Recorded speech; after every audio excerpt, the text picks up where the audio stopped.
According to the Environmental Protection Agency, food waste and packaging account for nearly 45% of trash sent to U.S. landfills. U.S. restaurants generate 11.4 million tons of organic trash each year. The average family of four throws away $1,500 a year in wasted food. While these numbers can be overwhelming, plenty of people are finding creative ways to not only recycle packaging, but to upcycle food byproducts. In Detroit, a city of invention and reinvention, recycling, reuse, upcycling, and salvage are not new. I'm Amanda Saab. I was born and raised in Dearborn, Michigan. Dearborn is home to the oldest mosque in the United States, the American Muslim Society Mosque built in 1938, and the largest mosque, the Islamic Center of America, which is the one I go to. Like most in the United States, whether going back one generation or several, my family are immigrants. We came for jobs, for opportunity, for safety, and for a place to call home. My grandparents owned a grocery store, and I helped them sell produce on the weekends. I am a baker, and I am a mother. My love for cooking grew as I baked with my mother and my grandmother. In the kitchens of my childhood, and in the tradition of eating halal, food was and is sacred. I share that with my own daughter, Hannah. Why fill landfills when we can fill plates and bellies, stretch budgets, and share our abundance? With the help of my friends in the Detroit food community, I'm going to make food, not waste. Balance. As people migrate, whether within a country or across countries, they find new experiences and leave behind old. They make new friends and build families far from the connections and communities from which they came. As much as this is growth, it can be disrupting and sometimes jarring. Balance is harmony and proportion. Balance is mental and emotional steadiness. Balance is equilibrium. Balance is equal parts comfort and creativity. Balance is family and it is self. All of us have moments when we are faced with the challenges of change, whether it's a new job, a new relationship, a baby, or a move across the world. Recentering and finding balance can be hard. Invoking the senses through cooking, blending ingredients, and finding balance in a saucepan or batter is a way to bridge these experiences. Chef Mamba Hamisi of Baobab Fare creates food steeped with memories of his childhood and rooted in his life as a Detroiter. Hamisi Mamba and his wife Nadia had the dream of starting a new life in the United States and share a story familiar to many immigrants, one of struggle and setbacks. Mamba and Nadia come from Burundi, a small rural country in Africa once colonized by the Germans and Belgians. Burundi was fraught with ongoing conflict between the majority Hutu and the minority Tutsi ethnic groups since the country's 1962 independence. Mamba and Nadia saw Detroit as a place of opportunity to build a business and a new life. Nadia was able to come to the United States in 2014. Mamba faced visa setbacks and was eventually approved in 2015. Hamisi, Mamba, and Nadia created Baobab Fare as a safe space where all immigrants and Detroiters alike are welcomed and embraced. I'm going to see what's cooking.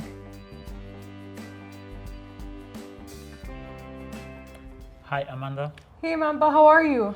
I'm good, thank you. I'm so glad to be back here in the Brightmoor kitchen. I was here previously with Edric and she taught me how to make some incredible vegetable stock with scraps that you would normally throw out. And I'm so excited to learn from you how to salvage food in the kitchen. Thank you for the opportunity and to be with you and to share my experience and my background in the kitchen and food. And I'm so excited to learn more about your story and kind of your journey of coming here and how you got started on this pathway to opening up your restaurant, which is coming really soon. Yeah, so it was a very long journey and a very rich journey because I came in this country in 2015 and I joined Nadia, my wife, and my two kids, Kenza and Diaz. So Nadia came in 2015 and then while coming here, she found out she was pregnant and she lives at Freedom House, Detroit. When she got there, after a couple months, she found out she was pregnant. After a couple months, she found out she was pregnant with twins. Wow. And I tried to apply on visa like 2 times. First time before they were born, I got denied, and the second time I was like, maybe I can celebrate the first anniversary with them, but unfortunately I couldn't get a visa again. So I applied again for the third time. I was keep going. I applied again for the third time, and I got a visa in 2015 and November. That's how I get in Detroit, and I stay home for 1 year, and I wouldn't speak the language. This is how I started like watching cartoons with my girls, and this is how I learned English. I didn't take any class. Well, you've done such a great job of learning, and who would have known that you learned through cartoons? So I would say it was not, that I didn't have any choice. You have to speak the language. Other way, how you gonna make it happen? So that's the only way I had to learn the language. But that time was hard for us because that is where, Donald Trump was campaigning, and then the campaign he was making was not in favor of someone who looked like me. I think as an American-born Muslim, when I hear Donald Trump's rhetoric and calling for a ban on Muslims, it was hard for me to internalize that. Am I not even welcome here? But I also think about the people like you who were directly impacted, whose lives you were separated from your family, and maybe you weren't approved to come in because of policies like that. And I think it's really important for us to address and recognize that such great people with passion and energy and drive that want to make the world a better place might have been blocked of an opportunity to come here and pursue their passions and their dreams. And I'd love to learn more about your family back home and your influence from your culture and your religion and some of those stories as well. So I grown up in a family, very lovely family. So I got a chance to go to school because it's an opportunity. I'll say my family sacrificed a lot, to send us at school. And after graduated, I got a job. I was working as sales and marketing manager in a company for almost 7 years. So 5 years as sales and marketing in the region. That is Rwanda, Burundi, Congo, Tanzania, and a small part of Uganda. So I had a good experience in marketing and sales. We had a very good life, but not only life, but we had the values of families, and then you can still thinking about the opportunity your family gave you to go to school and then to have the job. That's what drive me, and then that's what is my motivation. I want to make it, I don't want to take it for granted, not only make them proud and be grateful for who I am and then what I became. That's beautiful. And it's almost like a foreshadowing that now you're on this journey to opening your own restaurant when your mom did the same. And you talk about your daughters being, with you all the time and opening this restaurant and on this journey with you as well. And I think you're also inspiring them to pursue their passions and their dreams and entrepreneurship as well. For me, I may not get, not harvest the fruit of this, what I'm doing, but I'm sure that my daughters will make it. Not only my daughters and people who look like me, because our big challenge when we started, we didn't have a role model, someone we can look at it, we can say, hey, we want to be like that person. Mm-hmm. We didn't have that person in front of us. So being here is a responsibility we have to show and to tell people and to inspire that you can make it. I think you're truly personifying the American dream of coming here and pursuing a passion and starting your own business. I want to talk about food waste and that concept and how you apply it to your business and kind of the philosophy that you grew up with and what that looks like. So the concept of food waste doesn't exist in my country. Not only food waste, you grown up, you don't have that much to waste, of course, but also it's my faith as Muslim faith, so it's a sin to waste the food. I think that's what helped me since I'm here. I don't take anything for granted, and I try to cook what I can. So you eat it. If you don't eat it, you make sure that tomorrow you're gonna eat it. Again, if you eat food and then you keep it in the right place, it stay clean, you're gonna eat it tomorrow. If you keep it in the wrong place, it's gonna go bad, and then you're not gonna eat it tomorrow. So you try to make that process. And another thing, growing up and in Africa, we don't have refrigeration. We don't have freezers. You don't have work cooler. So how you wanna keep the food? So you have to make sure that the food, there is a process, you know? Right. You don't wanna mix this food with this one. So that's how you can keep the food. And then we have something we call umushusho. So umushusho is the food, is the leftover. Mostly you eat umushusho in the morning. And the good memory about that is if your friend has leftover, if the friend has umushusho, that day the breakfast is at your friend's house. Wow. So you call each other like, hey man, I have umushusho at home. So they came over because sometimes you're not even sure that you're gonna eat at lunch. So you gotta call your friend and it's very important, you know, to share this to people. So when you have something to eat, be grateful. Can you tell me about some of your favorite food memories? I remember we were able to eat only meat on Friday after the mosque. So Friday you couldn't miss that day, even if you are far away. You're gonna make sure you're gonna pray, and after praying you're gonna eat the meat. So that is my memories. And then my mom, you know, she was very worried about us. Sometimes they used to send us at our aunties, our uncles to go to eat there, but we didn't like because we were bullying. Other kids was like, you're coming at this time because it's time to eat. So we're bullying. So we didn't like to go there. So my mom was like, I want to create a restaurant, just not to make money, but to make sure that my kids are eating. So all this talk about great food memories is getting me excited to cook today. Should we head to the kitchen? Yes, let's go. All right, let's do it. Yeah. So tell me what we're gonna be making today. We're gonna make chuzi, which is beef stew, lima beans, and rice. My ingredients are, Wonderful. and they look good. I love the array of colors. So is this dish a family recipe? Yeah, so this is my mom's recipes. Eating this one in Burundi is like, this is what you're gonna eat on Friday. This is the meal that you rush out of Friday prayer for. Exactly. If mom's making machuzi, you want to get Mm-hmm.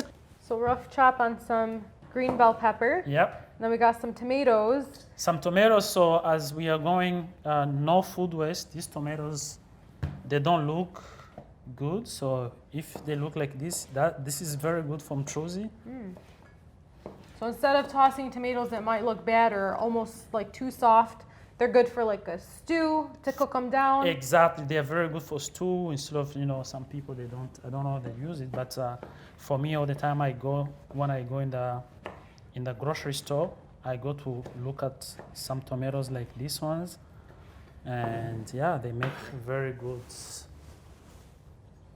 This is the best one. See? Oh wow! At that look color. how red and beautiful that is. Yeah, look at that red. So for someone at home, could they substitute a green bell pepper for another pepper that they might have if they have red or orange? Yeah, sure. So the thing, like the way I did, you make sure that you don't chop another pepper if you don't want to use it all. How you gonna make it? You don't have a fridge to put your ingredients, so you have to cook it the same time and serve it. Or if it's leftover, you're gonna make it.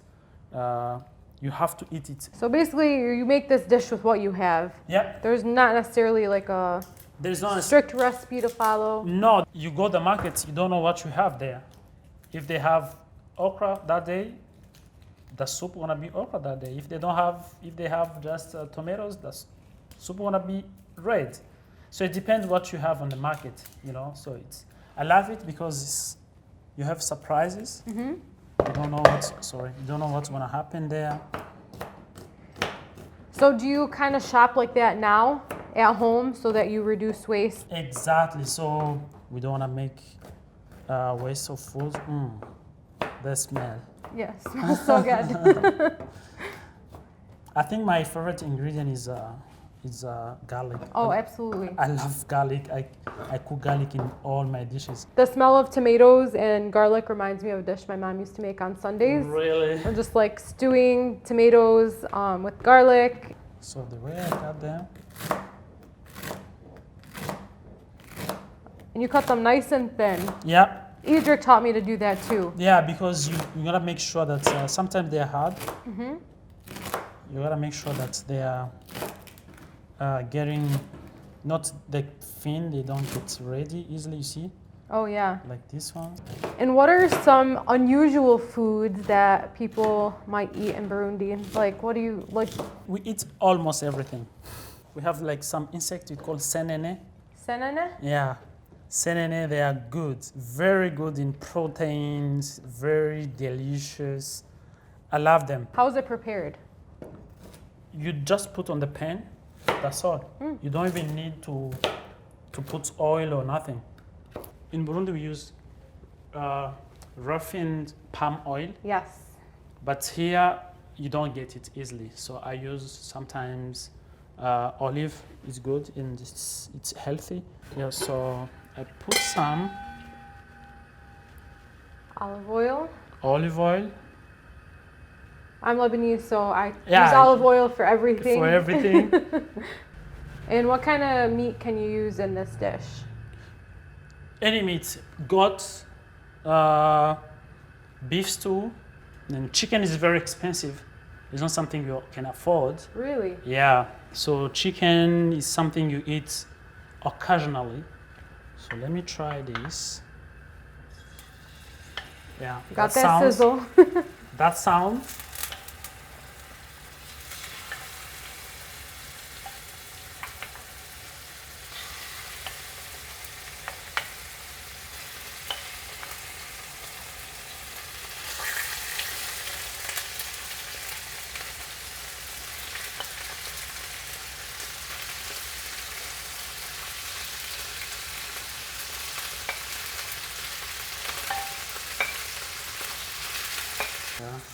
So we talked about food waste and how to prevent it. So how do you think about it in regards to opening your restaurant? You have to focus how you, after making food, how you keep food. You have to keep it clean in the right place, so then you can eat it again, or you can give to somebody who need the food. So that is our mission statement, to make sure that food is getting the food getting his own respect, because food deserves the respect, so we have to respect it. You can add tomatoes. Beautiful tomatoes. Yeah, they look good. So you gotta wait a little bit tomatoes because they take long to be ready. And is this a dish you'll serve in your restaurant? Yeah, yeah. This is dish we're gonna be serving, of course. This is our main, like, as I said, this is my dream dish. Oh, I can leave it behind. So I think we can put everything inside, like okra. So okra gonna help us to get thin. Some people here, they use cream, so we don't use cream.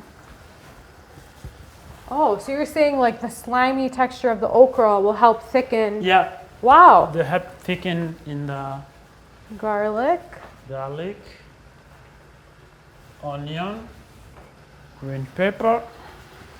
This is Maggi to give more flavors. I think, do you use Maggi? Definitely. Yeah, and it's halal. Yep.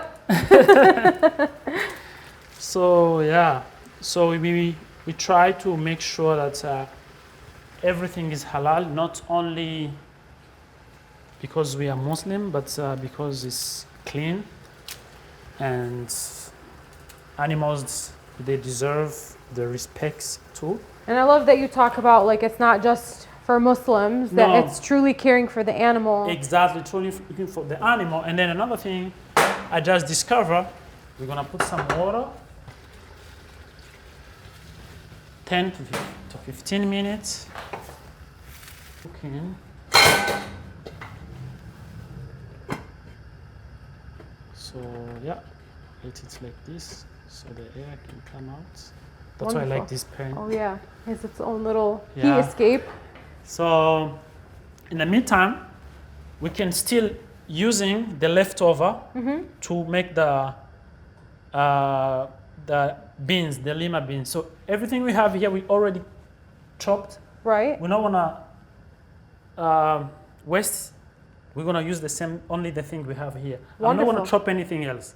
No. So what we have here, that's what's. Yeah. I love that. I love that. Like you already have things chopped. You're not going to do extra work. Yep. Whatever you have on hand, that's Yep. what's going to be So used in I the would beans. do this, but I will use them there. So Wonderful. some olive oil, and I just enjoy it. That's wonderful. And then, but I don't like it because you have. I don't like to burn it. I like Right. just to put it before, so you can burn at the same time. I will start with this one too. So make sure that I have everything, no leftover. This is the one I use. It's okay because it's the same family of food. Right.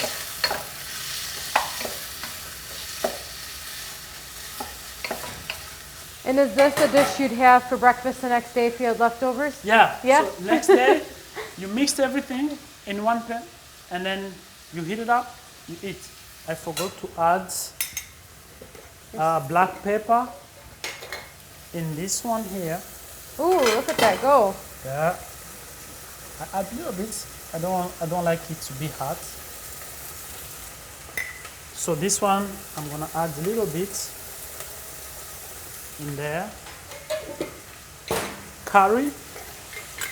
I'm gonna add a little bit here.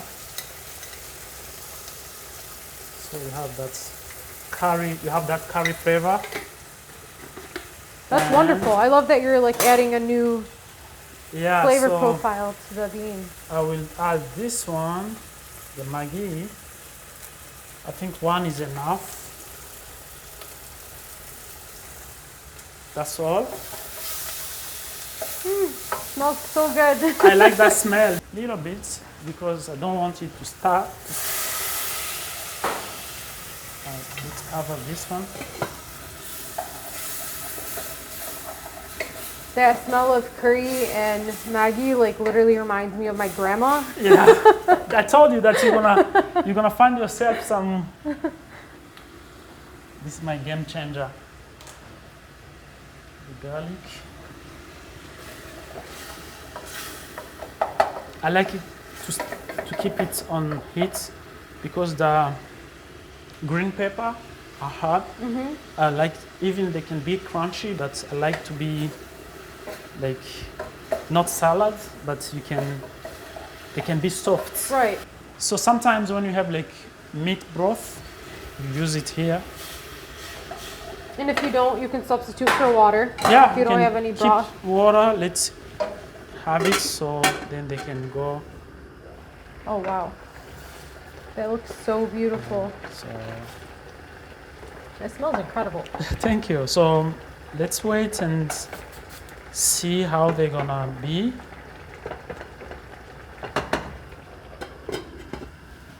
It reminds me of a Lebanese dish called bamia.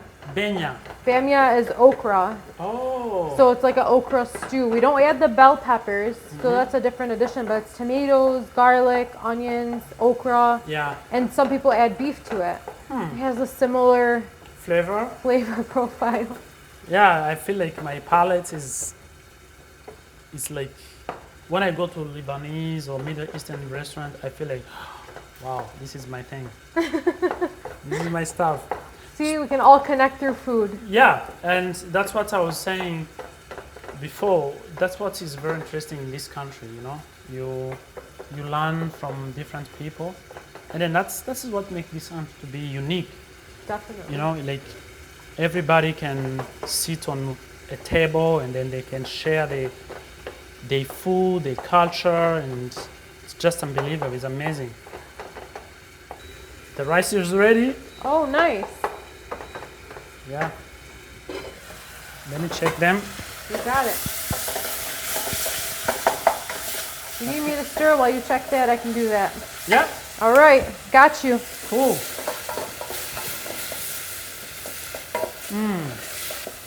You can add now. The lima beans. So then for time, yep, got it. Oh, looks good. So this is exactly how I want them. That's we done. You don't add anything. See how they're turning. Oh, that's the color I was looking for. So I want all these tomatoes to disappear. So that's what we're looking for, like the tomatoes kind of disintegrate into like a sauce. A sauce. And then you see the seeds of the okra around. Yeah, that's what you need. So Wow. this is what me and you we made. It smells incredible.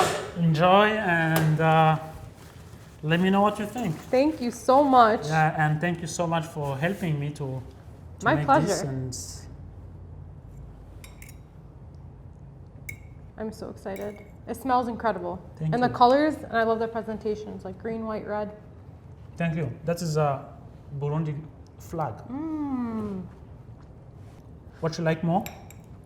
It's hard to pick. I love the lima beans, but the beef stew, delicious. And the presentation is so beautiful, and I love that it represents the Burundi flag.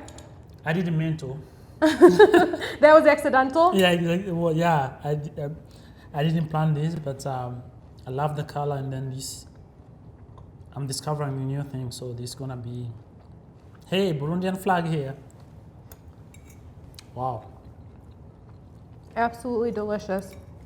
You're so passionate about food and preventing food waste.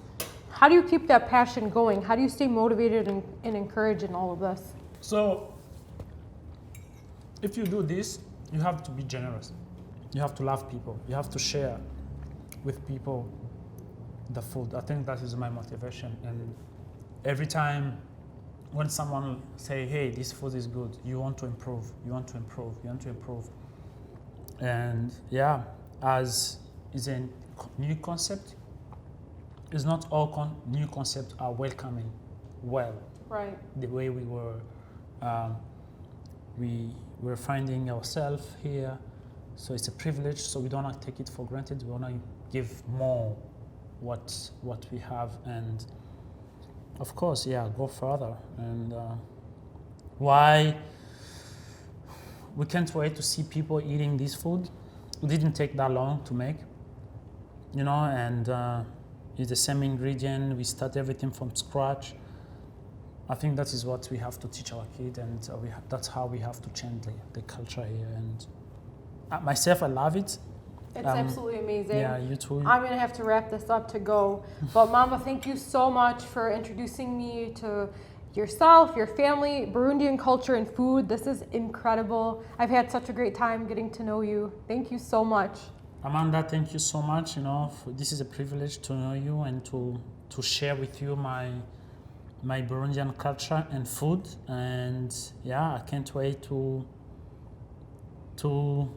serve you more. Thank you. Yeah, I think we still have some good stuff behind, so I can't wait to have you at the restaurant. Thank you. I look forward to it. Thank you. Grab another bite here. Talking to Mamba, I'm reminded that Detroit is a place where the blending or reinvention of traditions and flavors is not only a given, but a way of life. While I've been focused on food waste, I've also noticed the importance of striking a balance between your roots and embracing who you want to become and what you can do for your community. Where you come from, your experiences, and traditions can be your strength. While success and profit are definitely a business goal, balance can be found by giving back. We're going to Chef Omar Anani's restaurant, Saffron de Twah, to see how it's done. Expanded from a food truck, Saffron de Twah opened in April of 2019 on Gratiot Avenue in Detroit's East Side. Omar Anani grew up in Grand Rapids, Michigan, and is a French-trained Palestinian-Egyptian-American chef offering fast casual Moroccan dining. Omar Anani is an award-winning James Beard-nominated chef. Let's find out what Omar is cooking today. How's it going? What brings you in? Well, I'm meeting with a bunch of my Detroit foodie friends to learn how to salvage food and reduce food waste in the kitchen. That's super cool. Yeah, I was hoping you could teach me a few things. Sure. So it looks like you've redecorated and rearranged a few things. What's all going on in your kitchen? When we shut down, because it was the right thing to do, it was before the governor ordered it and all that jazz, we decided that it was our job to take care of our community and kind of pay it forward for all the success that they had given us over the first year of business. So we started out doing just relief meals for hospitals, essential workers, doctors, nurses, police, firefighters, etc. And then we're now working with a nonprofit called Brilliant Detroit to do meal relief. And the way that works is if you lost your job or you're hard up for money or, things are just kind of rough right now, don't worry about it. We'll take care of you. You text the help kitchen hotline. You tell them how many meals you need. You tell them a zip code. They'll match you with one of the partner restaurants, and you get to come in and get a meal. That's really great. It sounds like you're doing so much for your community on top of running a restaurant and running your business. Where does this passion for all of these things come from? My entire culture, the entire history of my people is all built around hospitality and food. And as you know, whenever you go to a function or event, whether it's Eid or, to this place or that place or to this party or that party, who's catering it? What's the food gonna be? And that's always the question everyone asks, right? So everything is based and revolves around food. And so it's our job to take care of our community, and we can heal through food, right? So we can feed people something and heal that wound of not being able to go to work and being stuck at home and quarantined and create joy out of and memories out of just a simple dish. I love that, and I can definitely relate to kind of that hospitality and really taking care of your community and reaching out. Why don't you tell me about your favorite food memory or something that stands out to you? I have so many stories I can tell you, from my obsession with cupcakes. You're a baker, I have to tell you this story. So when I was a little kid, my sister moved here from overseas. So my dad was married before he was married to my mom. But I've known her as nothing but my sister because she was always there when I was there. And so I remember growing up, she was still trying to learn English and adapt to the U.S., whereas I was born here, so it was very normal for me. And I remember one day I was in the kitchen making cupcakes with my mom. I'm sitting there licking the bowl and doing the normal kid thing. And at the end, she brings out the cupcakes and she says, I got to decorate my own cupcake. And in hindsight, it was probably the most hideous thing you've ever seen in your entire life, right? Because I was just grabbing all the toppings that I love and just cramming them into this cupcake. And they were just it was crazy, right? So she would say, I was like, look, Mom, look what I made. And she goes, well, aren't you going to eat it? And I remember going, I can't eat it. It's too pretty. And she goes, well, what are you going to do with it? And I remember taking that cupcake and giving it to my sister and telling her that I love her. And that is the first memory in my mind of her smiling at me, right? And so that memory, I can't see or eat or think about a cupcake without associating it with that time of life with her. And culturally, how do you feel about food waste and kind of the things you grew up learning about food waste? We try not to waste anything, right? So when you look at the old world, what were some of the earliest cooking countries, and you look at the nomads of Morocco, right? That was the original way of farming. So, for example, you're Lebanese, am I correct? Yep. One of your favorite dishes is tabbouleh, right? Everyone loves tabbouleh. Of course. But do you know that Silk Road, what would happen is the Lebanese and all these Arab traders would go down to India, they'd get some spices, they'd bring them back up, and they'd sell them to the French and the Spanish and the rest of Europe. And so the Arabs became known as the spice traders, and they would use Silk Road to do that. And Silk Road ended in Morocco. Coincidentally, that's the food we cook. But what people don't know is tabbouleh, that dish you love, was actually eaten by the nomads that would travel. And so they would carry a little bit of parsley with them and a lot of bulgur wheat, right? So that's how the dish is made. But when we look at the tabbouleh you eat at restaurants today, do you think in the desert they had parsley growing everywhere? Wow. No, it was very sparse, right? So the meal was mostly cracked bulgur wheat with a little bit of parsley in it. And now the dish is completely 180. A ton of parsley, and if you put too much bulgur wheat in your tabbouleh, people are like, why is there so much bulgur in here? This is wrong. And there's so many ingredients like that, right? And everything is pickled and preserved. And the saying my grandmother used to tell me is, وَجْعَ الْبَطِنْ وَلَا كَبِّ الطَّبِيخ. So it's better that your stomach hurts by eating something that you don't like than the food going to the trash, because you don't know when your next meal is coming. You don't know where it's coming from. As Muslims, what is the best thing we can do to combat all the racism and prejudice and things that come along with that? It's to become educated, to become shining examples. And in this community where I'm feeding people and taking care of people and giving people, what they need, that's me showing them that the next time someone goes, oh, all Muslims are terrorists, they can go, no, I think the guy that owns the restaurant up the street is Muslim. He fed my family during Corona when we were in lockdown. I don't think that's necessarily true. And it's our actions and introducing people to food and breaking bread with them that allows them to completely understand a people and where they come from and who they are. Because what better way to understand a group of people than through their food? And how did your parents as immigrants who have come here respond to you wanting to work in food? I grew up in my parents' restaurant. I started as a dishwasher, and I had already had all these food memories and all this love for food, right? And that just continued to compound. That was probably one of their biggest mistakes. Immigrant parents don't want their kids to be chefs. They want them to be lawyers and doctors and engineers. And them owning a restaurant and letting me work in it just compounded the problem. So when it came time to go to culinary school, I remember them saying, you can't be a cook. We didn't work this hard for you to work in a restaurant. Needless to say, those sacrifices and things that they did were to try and create a better life for us. But I now get to tell my story through food, right? And I get to help and educate and be all those things. I might not heal like a doctor via medicine, but I can heal the soul with food. I can do so many different things through this passion and this career. And I completely understand that from both perspectives, that drive to work in food, and also a child of immigrants where they're we came to give you the chance to be the doctor, it's been so great getting to know you and your story, but I'm really here for the food. So why don't we get into the kitchen? let's do this. Hey, what Here are we we are. What are we gonna be making? Oh man. Well, why don't you take a guess? Okay, so I see we're baking, clearly. We got sugar and flour, butter and eggs. We're either making biscuits, scones, a short pastry. We got lots of lemons. What else do we got over here? We have some meringue, an accordion cutter, and your final hint. Now you're throwing things at me.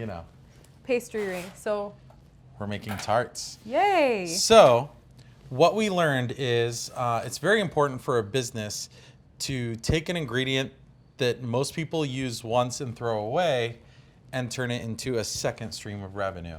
So 99.9% of the times when life gives you lemons, you make lemonade, which is really popular here. Everyone loves the orange blossom lemonade. But we learned really quick that at 1 lemon per lemonade, you end up with a lot of these things really, really fast.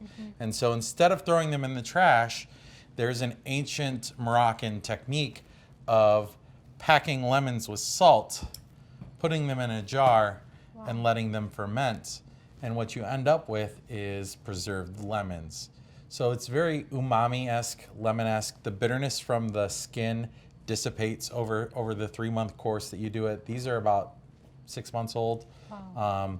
And they just keep getting better as time goes on, and the skins get softer and softer and softer and softer. So what we do is we puree it into this puree, which we sell at the restaurant for $10 a jar. That's wonderful. But yeah, that's the preserved lemon, and in Moroccan cooking, it's utilized in just about everything, just like saffron and harissa and charmoula and all those amazing ingredients. So what are we gonna start with in making our tart? So basically, we had to amend and adjust this recipe today because it was so hot in this kitchen that our tart dough, our pâte brisée, would not hold up. It just kept falling apart. We couldn't get it to stay. So what I'm going to do is show you guys a shortcut pastry tart that we can do. This dish, we called it El Maghreb. El Maghreb in Arabic is Morocco. That's what we call Morocco, right? But El Maghreb is also when the sun sets and where the sun sets. So if you look at the Arab Empire or the Arab nation, right, the sun sets in the west. So the sun would always set in Morocco, which is why we are using activated charcoal, which has a lot of health benefits. It's a cleansing thing, right, to make our tart shell black to simulate night. Beautiful. The lemon curd made with preserved lemons is going to be bright yellow, simulating the sun. And then we have a meringue that will top it, simulating the clouds. And that is the theory and essence behind the dish. That's beautiful. And is this going to be available for people to try? And so as a part of Make Food Not Waste, we're going to be running this for the next month. We're going to start in September and run it through the end of the month. And we'll continue to tweak and elevate this dish as we go. As yesterday was the first time we made them. And you can tell by some of the fails from earlier today that the dough just wouldn't hold up. And also, there wasn't enough charcoal in it, so it's not black. right. But that's part of being a chef, and adapting is just Trial and error and Yep. tweaking and adjusting and keep doing it. And whenever you say something is perfect, you can always make it a little bit better, right? And so we're always looking to take a dish that people think is amazing and say, what can we do to it next to make it just a little bit better? So you can take a dish from a 5 to a 6 to a 7 to an 8 to a 9. And then once you get it to a 10, that's when you want to put it on your menu. And that's always Chef's been our kiss. philosophy. Exactly. wonderful. So to start, we will make our dough today. Wonderful. And this is going to be pretty simple. I'm going to give you guys some chef's hacks. Most people don't know that I started as a pastry chef, right, before I became a savory chef. So there's a lot of little mini tips and tricks you can use when making a dough, and we'll go through all that. So we're going to start with 1.5 cups of flour. And can you use I'm sorry, different 2.5 cups of flour. And can you use different types of flour? You can, and each flour is going to affect the texture, the way that the dough turns out. However, it's also going to affect what's called the hydration of the dough. And so flour has a certain, all-purpose flour has a certain hydration, bread flour has a certain hydration, and then the amount of gluten in them, their elasticity changes as well, right? So the reason we normally put almond flour in our tart crusts is because it gives it that crispy, light crunch that we're looking for. But because of today's wonderful weather, we're going to skip that. So into this, this is the simplest dough you can make, right? And we're going to go ahead and put in our charcoal.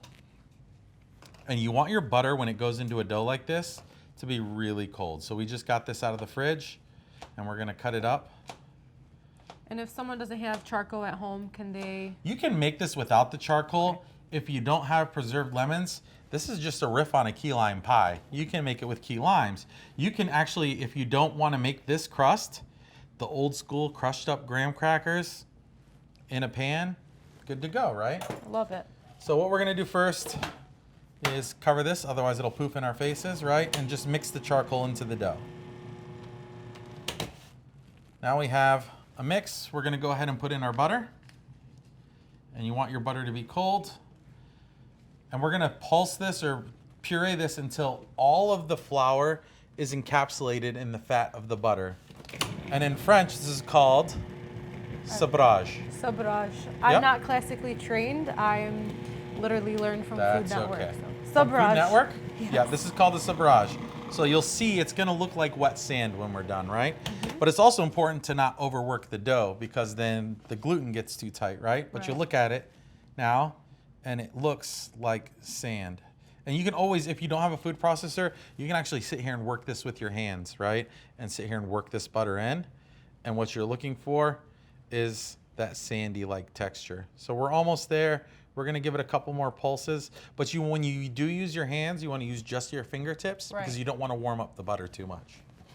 And you can use like forks or a pastry cutter. Yeah, you can use any of that stuff. And so once you get it to right here, so the fine sand, you see it? Oh yeah.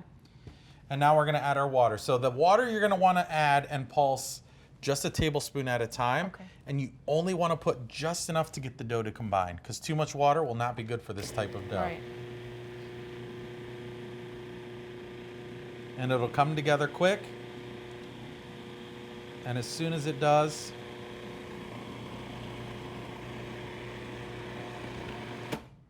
we're gonna give it just a touch more. And now we have a dough, Wow. right? And so this will look dry. It's supposed to look like that. Most people are like, I can't work with this. This is not right. And then what do? They add a ton of water and then they go, oh, it didn't turn out. It didn't work. Right. And so the trick to this is, normally what we want to do is not touch this as much as possible. Right. Okay? Because we don't want the heat from our hands to ruin the butter stuff. So what you're going to do, here's another tip and trick. Just take some plastic wrap, lay it out. And I'm not going to touch this dough with my hands at all. Even when it's like so crumbly like that. Oh wow. It'll come together. So what I'm going to do is I'm just going to bring this together, right? And I'll knead it Ah. in the plastic wrap. So unfortunately this plastic wrap is too small. So we'll just take another piece, Yeah. the other direction. It's like, what is the best biscuit you'll ever have? One where the dough just barely comes together, right? So true. And you get those pockets of butter that bake through, make it nice and flaky and crisp. Oh. So this is that same concept, right? So here we go. And so the dough will seem really soft. But go ahead and touch that now. Does it feel like a dough? No. I mean, yes, it does feel like a dough. No. It's just really What are flimsy. you, a baker? It's just really flimsy and So, soft. yes. Now, the trick is you don't use this like this. Right. And the reason we've packed it so thin is because it will cool quicker and be ready to use faster. Once this goes in the fridge for a while, has time to do its thing, this is what's going to come out. Perfect. Feel it? Ready to roll. How long would you keep it in the fridge for? 20 minutes, an hour. Just give it time to solidify up into a hard dough. And this is the puck that we come out with. So, another pastry trick. When you dust your table with flour, I keep that flour in the freezer Oh. so that it stays cold and keeps the dough cold. This is wow. very important that this dough stays cold, right? And when we roll it out, it's going to be very tough to work with right now, right? Because it just came out of the fridge. So you want to press, press, press, press, press, right? And roll. And then you want to use a bench scraper. You don't want to touch the dough with your hands, right? So, and then you'll turn it 90 degrees and you'll do the same thing. So, I mean, like one of the key factors is like reduce the amount of heat you apply to this dough. You don't want the butter to And be- if your dough starts sticking to your rolling pin, that means your dough's too warm. It needs to Okay. go back in the cooler. So you're gonna wanna roll this out until it's about 2-3 millimeters thick, okay? And then we wanna talk about our tart rings, right? So this is gonna go into tart rings.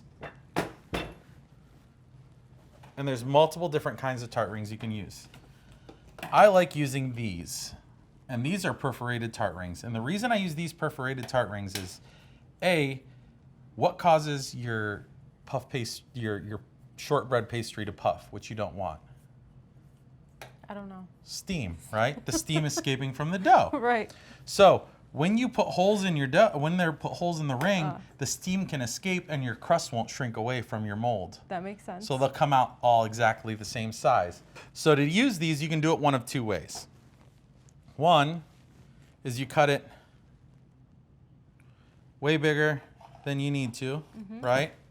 And this is still way too thick, but we're just doing it to teach people how to do this. And once again, notice with no flour, it's not sticking at all. So what you do is you put it in, right? And you got to work fast because you don't want the weight of the dough to break the tart. And what you do is you need to push it into the corners. Okay? If you don't push it into the corners, seat it at the bottom, it'll come out looking really wonky in the bottom. So once you have it seated in the bottom corners, you're then going to take your thumbs and just run around the tart and press it into these holes. And you'll take your paring knife, cut off your excess, Just trim around the edges.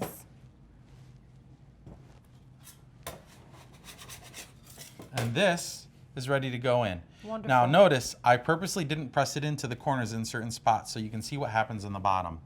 See how funky shape that's going to come out? Right. And if you want that to go away, you just need to make sure to press into all the corners when you're doing this, right? You can see the difference happening here. Absolutely. Yep. So these are still not ready to bake. Into You the want fridge? to put them back into the fridge and let the butter get cold again. And once the butter is cold, that's when you can go ahead and bake them. And you're going to bake them at 350 for 15, 20 minutes and they'll be done. Wonderful. All of this scrap can get wrapped back up into the cooler to get cold again, and you can bring it back out and roll it out again. Wonderful. Every time you re-roll it, you're developing more gluten, but it's easily doable. And you'll notice on this tart, the problem is gone, Right. right? It's pressed out into the corners. So Wonderful. that's our dough. We Now have the easy part. Our filling. Okay. You ready?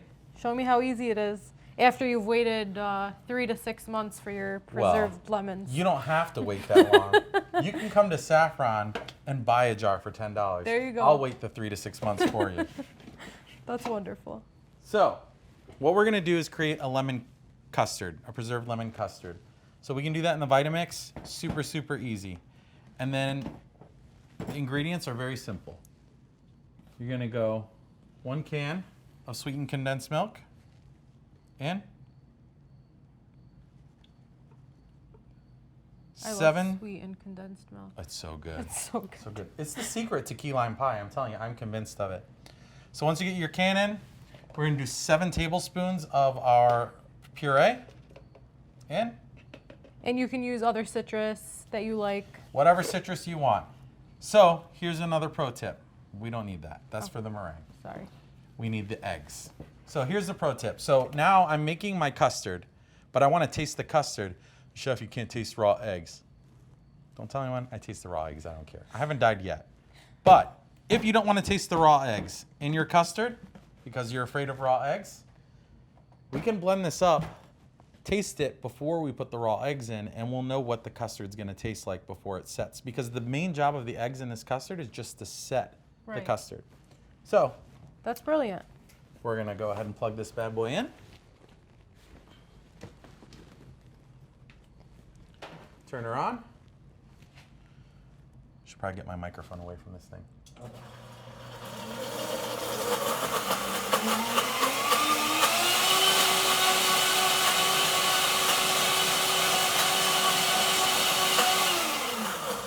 Always when you're starting a blender at home, don't start it on high. Right.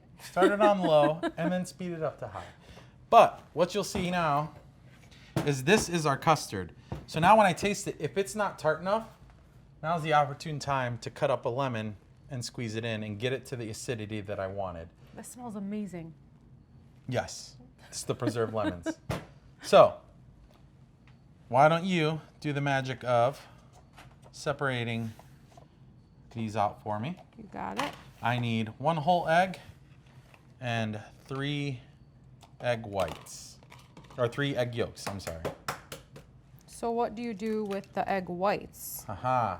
So in the original iteration of this dish, this was supposed to be very similar to key lime pie, correct? So what did we do? We used whipped cream. But then I had a bunch of egg whites sitting on my counter. And this became more like a lemon meringue pie to me, because I can take those egg whites, whip them up, and turn them into this fluffy meringue that's going to top our pastry. So no waste. No waste. Never any waste if you can avoid it. I love it. So now that our eggs are in, we can blend it up one last time. And we're going to cook this while our tart shells are cooking in the oven. Wonderful. Dry These are my yolks? Yes. All three of them? All three. I'm busted.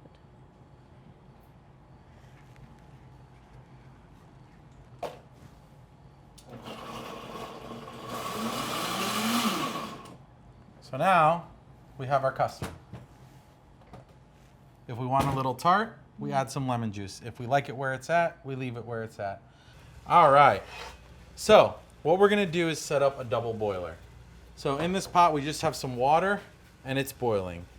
And our flame now is coming out. So on some burners, your flame will be way higher than the pot, right? Right. The whole point of this is so that we don't burn what's in here, right? So we want it to boil, but we don't want our flames touching our bowl.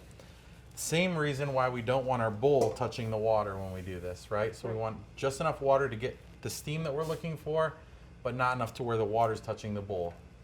The reason people do this is the maximum temperature of water. What temperature does water boil at? 100 degrees. Celsius, right? Correct. Yes.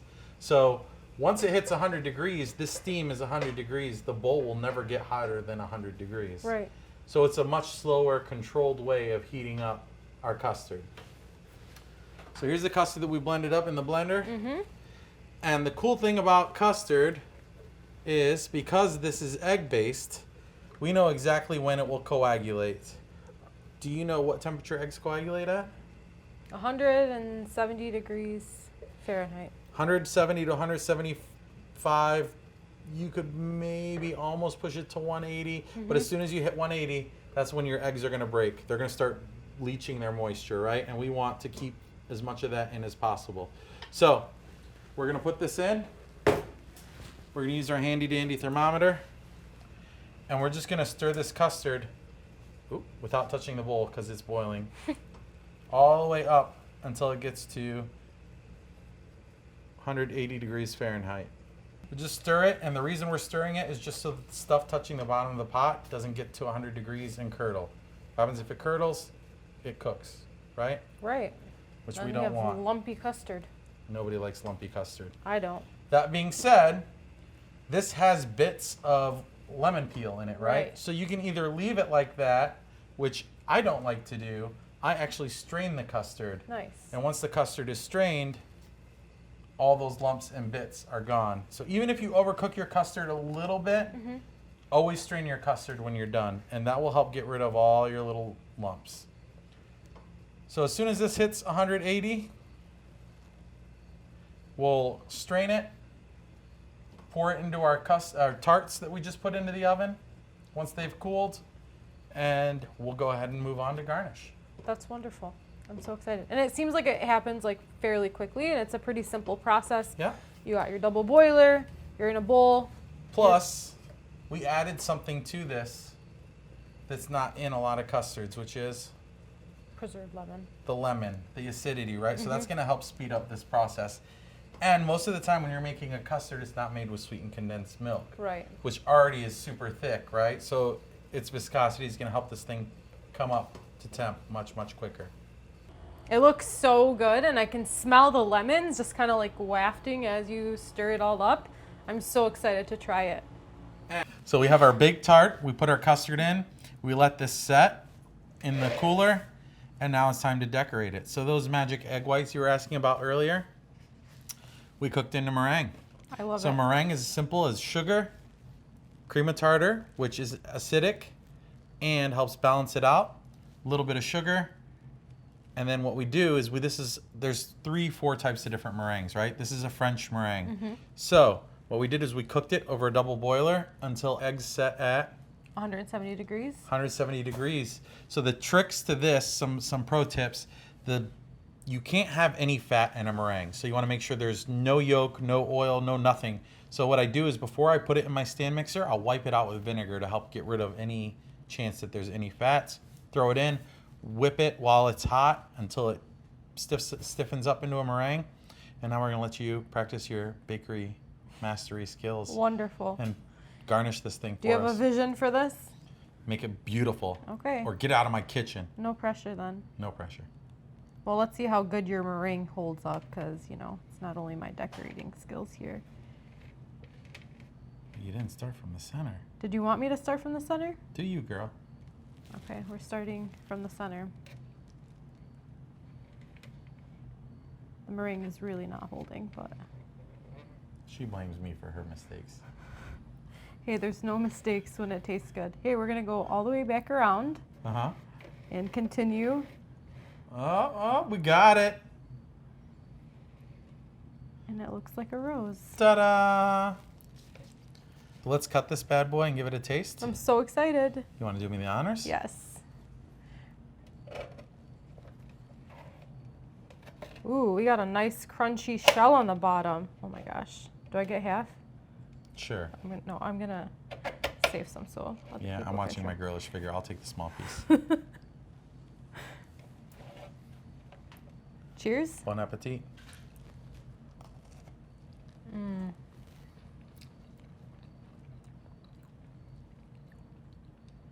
That's amazing.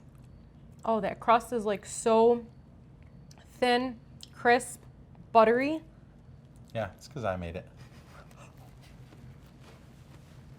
I think I helped.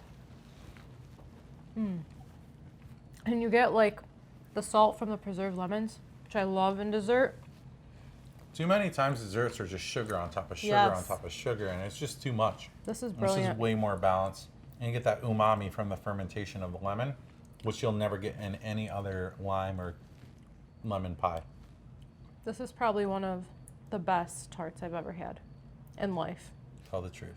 The best. The best. Okay, I love it when you lie to me.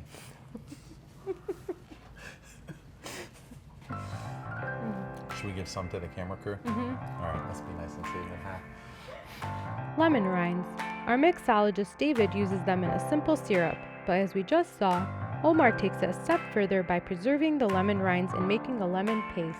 Aside from preservation and finding a second use for rinds, seeds, and cuttings in the kitchen, Mamba and Omar showed us the importance of welcoming others to our table and of giving back. For a long time, Detroit was a food desert, and many in our communities are still food insecure. Sharing and donating food is an excellent way to prevent waste while nourishing those who need it most. See you next time. Make food, not waste.